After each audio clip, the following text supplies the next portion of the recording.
na hika. Ano po ba yung mga sintomas sa karaniwan para masabi bang may nocturnal asthma ka na? Opo. Nating lahat na may hika, ano? Ubo po yun. Ubo sa gabi. No?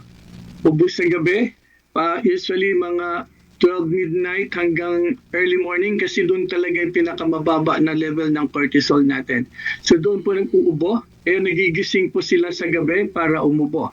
Pangalawa po, mayroon po yung tinatawag na wheezing sound na maririnig ng mga pasyente natin. Ito po parang simple, no? Sumisimple sa paghinga. Yung parang, ganun po. So yun po yung wheezing sound na maririnig natin pag madaling araw. Yung iba naman po, mayroong tumasakit yung dibdib. At yung iba, nahirapan talaga huminga pagdating ng madaling araw. Usually, yun po yung mga manifestations na makikita natin na medyo lumalala yung kanilang nocturnal asthma.